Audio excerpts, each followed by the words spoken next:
élémentaires ne sont pas satisfaits. Alors après, c'est les autres besoins. Alors, les autres besoins ne sont pas des besoins alimentaires, ce sont des besoins fabriqués par la pub. Et ça marche admirablement bien. C'est un truc qui marche admirablement bien et qui fait marcher la société. Plus on avance, plus on finira par fabriquer des engins qui ne servent pas à grand-chose, mais sur lesquels nous précipiterons, parce que tout le monde le fait, parce que le mimétisme est un phénomène extrêmement puissant, qui est très bien manipulé par les publicitaires. Alors c'est ainsi que vous allez avoir un choix héroïque à faire très prochainement. Vous allez voir débarquer à la télévision des publicités pour les nouvelles télévisions. On va vous faire comprendre que votre écran plat, que vous avez peut-être acheté pour les Jeux Olympiques de Pékin, en réalité l'image n'est pas bonne. Non, on va faire de meilleures télévisions. Votre écran plat, vous serez invité à le mettre à la déchetterie. Ou, notez-le bien, on ne sait pas actuellement les recycler. On ne sait pas les recycler. Et puis vous allez donc acheter une télévision haute définition où l'image sera merveilleuse. Oui, seulement il y a un hic, c'est qu'en même temps sort sur le marché les télévisions 3D en relief. Et donc il y aura une double campagne publicitaire, une pour les reliefs et l'autre pour les hautes définitions. Et vous allez devoir choisir. Bien entendu, nous mettrons tous, comme la publicité nous y invitera, notre écran plat à la poubelle.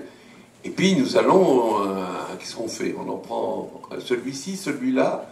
Un conseil, chers amis, prenez les deux. Vous achetez 2 télévisions parce que vous avez 2 yeux.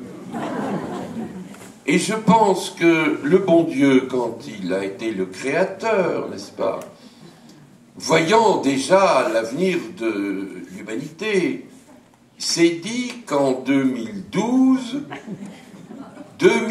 ans après la naissance de son petit garçon, on allait proposer aux humains 2 télés. Donc il s'est dit, je leur fais 2 yeux. Sinon, peut-être qu'il nous aurait fait un œil comme les cyclopes, vous savez, sur le front. On n'aurait eu qu'un seul œil. Mais nous en avons 2, alors on aura la possibilité d'acheter 2 télévisions. Il y a aussi les iPods. Alors vous avez des iPods. Bon, après, quand l'iPod a duré 6 mois, il a été remplacé par l'iPad. Et moi qui suis naïf, je pensais que ça allait continuer, mais j'ai vu qu'on allait lancer maintenant l'iPad 2. Ça m'a déçu. J'aurais voulu qu'après l'iPod et l'iPad, il y ait l'IPIT. Et l'IPUT. Et l'IPET. Et l'IPELT. L'IPELT, je l'aurais acheté. Les autres, je ne les ai pas achetés. Donc, je plaisante, c'est dingue. Il y a un côté dingue dans le monde dans lequel nous vivons. Nous sommes manipulés, instrumentalisés. C'est un peu fou quand même. Et dire que la société marche comme ça. Parce que s'il n'y avait pas tout ça, il y aurait un chômage épouvantable. Alors on fera petit à petit des objets qui ne serviront plus à rien. C'est comme ça que ça finira. Et on s'y précipitera parce que tout le monde s'y précipite. C'est une mécanique surprenante. Très, très surprenante.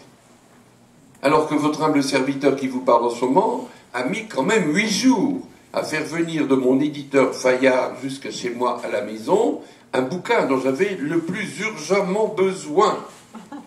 L'a mis en colissimo. Le colissimo n'est pas arrivé, ça j'aurais pu comprendre. Mais il n'a jamais existé, c'est encore plus extraordinaire. Quand j'ai réclamé à la poste, le numéro, je donne un numéro à 40 chiffres, alors il n'y a pas de colissimo à ce temps-là. Je me suis dit, c'est quand même incroyable. Les services publics marchent de moins en moins bien, les engins sont tout le temps en panne, ma secrétaire a été en panne avec son ordinateur pendant 10 jours la semaine dernière, et voilà. Alors peut-être que ça serait bien que les choses marchent, et que quand je veux aller à Nice, comme samedi dernier, je n'arrive pas à l'aéroport, on m'entend dire l'avion est supprimé. Je ne savais pas qu'on supprimait les avions. Ben, moi, je suis resté à la maison. Mais c'était important, je n'allais pas pour me promener, j'avais quelque chose de très important à faire. Bon, alors voilà. Alors, fermons la rubrique sobriété sur une dernière idée. C'est qu'on peut être sobre et heureux si une condition est acquise et remplie, c'est qu'il y a un besoin qui est là, effectivement, un vrai besoin. Après, les besoins élémentaires qu'on a signalés, c'est le besoin d'aimer, d'être aimé. Nous avons tous ce besoin-là. Malheur à ceux d'entre nous qui ne se sentent pas aimés ou qui ne parviennent pas à aimer. Alors c'est la solitude. Alors j'ai vu aussi un sondage dimanche dernier, terrible sondage, accablant sondage. 33% des jeunes Français de moins de 25 ans se sentent très seuls et 15% se sentent assez seuls. C'est-à-dire qu'un jeune sur deux se sent seul. Il a tous les engins. Il est sur Facebook, il a 1000 amis, 10 000 amis, en Patagonie, à Sydney, et il se sent seul. Alors, ça pose des questions de fond sur notre société. Que faisons-nous de nos jeunes? Qu'est-ce qu'on leur donne? Quelle raison de croire et d'espérer? Quelle raison d'être joyeux dans la vie? C'est des vraies questions. Et c'est des questions qu'on ne posait pas à ma génération. Parce qu'ils ne sont pas sûrs de trouver un emploi. Parce que l'avenir est inquiétant. Alors nous devons nous poser toutes sortes de questions, dont surtout celle-ci, nous qui sommes des parents. Est-ce que nos enfants seront plus heureux que nous l'avons été, nous? Eh bien, 80% des parents, autre sondage, pensent que c'est le contraire. Et que leurs enfants seront moins heureux qu'ils ne l'ont été eux-mêmes. Tout ceci manifeste de ma part un regard très critique sur l'évolution actuelle de notre société. Et je sais, pour l'expérimenter de conférence à conférence, que ce que je dis là est partagé par l'immense majorité des gens. Et que les valeurs doivent être de nouveau présentes. Valeurs de solidarité, de partage, d'équité, de sobriété, et enfin, pour terminer, retrouver des liens totalement différents avec la nature. J'ai montré comment la manière extrêmement brutale d'exploitation de la nature nous a amené les catastrophes que nous voyons arriver, et nous devons nous interroger comment nous y prendre pour avoir des liens différents et harmonieux avec la nature. Et ici, on va réévoquer maintenant les Grecs, pas ceux d'aujourd'hui, les Grecs anciens, dont j'ai parlé tout à l'heure. Les Grecs anciens ont inventé la démocratie. Pas tout à fait la même que la nôtre.